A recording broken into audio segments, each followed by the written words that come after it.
तो हमरा से बड़का दोगला हो जाएगा, मुंह में मुत के गान में बहा दे हम।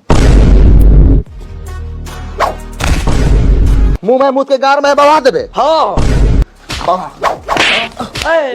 तो चलिए फिर से आपका भाई आ गया है आप सबको मेरा नमस्कार प्रणाम। तो क्या फिर से देखे हो का मनी मिराज एकदम से का गर्दा गर्दा कर देले हैं इसे एकदम बवाल कहाँ से पुआ अभी गाना भी ट्रेंड चला था भाई नहीं के याद पुआ कैले बात तो जान लिया हमनी के सनक जाए ना तो एकदम खोद खोद के पुआ कर दे पका दे टेंशन मत ला। इसलिए थोड़ा सा काहे इतना एकदम रस रस वाला भरल थोड़ा सा सूखल सूखल लावा ना तनी नीमान नीमान और इतने ना थोड़े और आगे थोड़ा और जरूरी देखिए आप लोग देखिए।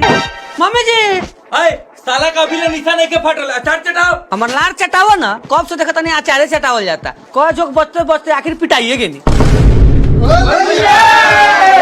पूरा ना माना चाचा होली बा। अच्छा लगाओ लगाओ। अरे दादा दादा हो जोगीरा सररा प्रणाम।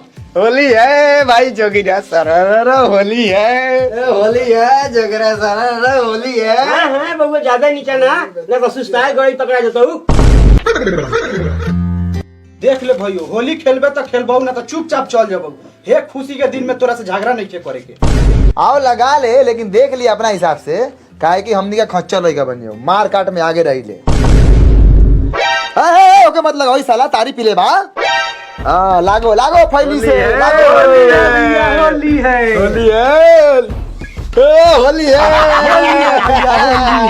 केहू हाँ का रे तू हरदम से एकदम बाथरूम में लेटरिंगे में रहेला का एकदम से लेटरिन गंधा देले होबे जहाँ होबे ना सच्चे में बोल एकदम गंधा देले होबे यार। इलाका कौन कौन तो इलाका में ही बताओ एकदम से का बोलेला एकदम ये खाला अरे तू कहाँ वो खाला पता नहीं अरे छी साला इतना गंदा आदमी है एकदम एकदम चौपट है चौपट साला। थोड़ा सा रसमलाई उसमलाई के बात कर साला लेटरिन उटरिन के बात थोड़ा अच्छा बात करो। ये कहाँ लेटरिन उटरिन हम दूरे से मांगा था यार हम तो इधर करबू हम तो के सटे ना दे सच बोला था थोड़ा अच्छा बोला ना यार। सेंट उंट का जमाना है तू कहाँ से लेटरिन उठे माथा खराब कर दिला यार। दूर से तू मांगा था तो क्या आवे ना दे एकदम तुर से कोई ना सटी साला। सेल्फी आजकल सेल्फी के जमाना चला था और तू ऐसा बात करो दूरे से मांग के ली तुर सेल्फी मास्क ला के जाए कोरोना थोड़े ना है बताओ गजब। तोहरा से जिज्जा जी लजात रहन जिज्जा जी है दूगो हमारा तरफ से ना बुआ जी बात समझी ना खाई जाई। ए काहे ना खाल जाई मलपुआ कोनो हगल ह ई हगल होके चाहे पागल होके हम एगो से बेसी नहीं खा सकत।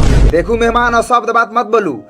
हाँ और एक बात हाँ तू ही इतना खुला खुला बात करो तो भाई काहे ली इतना तू शर्माता यार एकदम तू शर्मंदगी के एकदम हो का।